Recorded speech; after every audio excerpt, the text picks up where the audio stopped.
भारत और अफगानिस्तान के बीच बढ़ते दोस्ताना रिश्तों से पाकिस्तान तिलमिला उठा है और उसी तिलमिलाहट में उसने काबुल में एयर स्ट्राइक कर दिया और आधी रात को काबुल में धमाकों की आवाजें गूंजने लगी।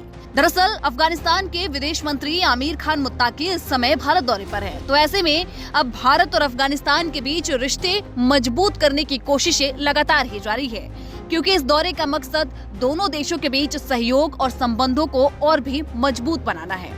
हमने देखा कि कैसे अब भारत और अफगानिस्तान कई मुद्दों पर एक दूसरे के करीब आ रहे हैं, चाहे वो क्षेत्रीय स्थिरता हो, सुरक्षा सहयोग हो या विकास की परियोजनाएं।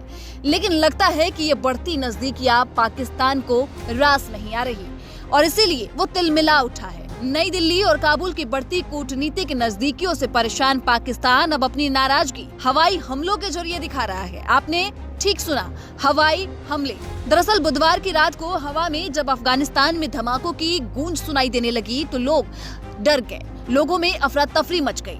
स्थानीय लोगों ने ये बताया कि अज्ञात विमानों ने शहर के कई इलाकों में हमले किए। वहीं मीडिया रिपोर्ट्स के मुताबिक पाकिस्तानी फाइटर जेट्स ने टीटीपी के ठिकानों पर एयर स्ट्राइक किया था। पाकिस्तान लंबे समय से टीटीपी यानी कि तहरीके तालिबान पाकिस्तान को अफगानिस्तान में छिपने और हमलों की साजिश रचने का आरोप लगाता रहा है। रिपोर्टों से ये भी सामने आया कि टीटीपी प्रमुख नूर वली महसूद को हमले में विशेष रूप से अपना निशाना बनाया गया था, जिसने कि साल 2018 में संगठन का नेतृत्व संभाला था और उनके मारे जाने की भी आशंका है। लेकिन महसूद ने एक ऑडियो संदेश में ये भी कहा कि वो सुरक्षित है और उसकी मौत या गायब होने की खबरें गलत है।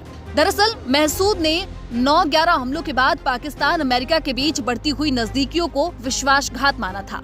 इसके बाद से ही महसूद इस्लामाबाद के लिए परेशानी का सबब बना हुआ है और ये हमला पाकिस्तान के रक्षा मंत्री ख्वाजा आसिफ की चेतावनी के ठीक 24 घंटे बाद हुआ है। बता दें कि आसिफ ने नेशनल असेंबली में साफ कहा था कि पाकिस्तान का धैर्य जवाब दे रहा है, क्योंकि उसकी धरती को निशाना बनाने वाले आतंकवादी लगातार अफगान क्षेत्र का उपयोग कर रहे हैं। उन्होंने कहा था कि अब बहुत हो चुका। वहीं दूसरी तरफ अफगान अधिकारियों ने भी शहर के ऊपर असामान्य हवाई गतिविधि की पुष्टि की है। बता दें कि तालिबान के प्रवक्ता जबीउल्लाह मुजाहिद ने प्लेटफॉर्म एक्स पर पोस्ट करते हुए लिखा कि काबुल शहर में एक विस्फोट की आवाज सुनी गई। हालांकि किसी को चिंता करने की जरूरत नहीं है, सब ठीक है, घटना की जांच चल रही है। अभी तक किसी नुकसान की कोई रिपोर्ट नहीं मिली है, सब ठीक है। लेकिन दूसरी तरफ काबुल के एक स्थानीय निवासी ने कहा कि अज्ञात विमानों ने कई जगहों पर हमले किए हैं और शहर के मध्य और उत्तरी जिलों में भारी धमाकों से लोग जाग गए हैं। कई रिपोर्टों ने ये पुष्टि की है कि हवाई हमलों के दौरान नागरिकों के घरों को भी निशाना बनाया गया, लेकिन जमीनी रिपोर्ट्स कुछ और कहानी कहती है। सोशल मीडिया पर वायरल स्क्रीनशॉट्स और पोस्ट में ये दावा किया गया है कि हमलों के बाद काबुल के ऊपर लड़ाकू विमान देखे गए। कई विश्लेषकों ने चेतावनी दी है कि यदि पुष्टि हो जाती है तो ये हमले पाकिस्तान और अफगानिस्तान के तालिबान नियंत्रित क्षेत्रों के बीच सीमा पार होने वाली महत्वपूर्ण वृद्धि को दर्शाते हैं। जब अफगान विदेश मंत्री भारत में हैं और दोनों के बीच सकारात्मक बातचीत चल रही है, तो उसी वक्त पाकिस्तान की ये कार्रवाई कई सवाल खड़े करती है। सवाल कि क्या ये हमला सिर्फ टीटीपी के खिलाफ था या भारत अफगानिस्तान की बढ़ती नजदीकी के खिलाफ एक मैसेज था।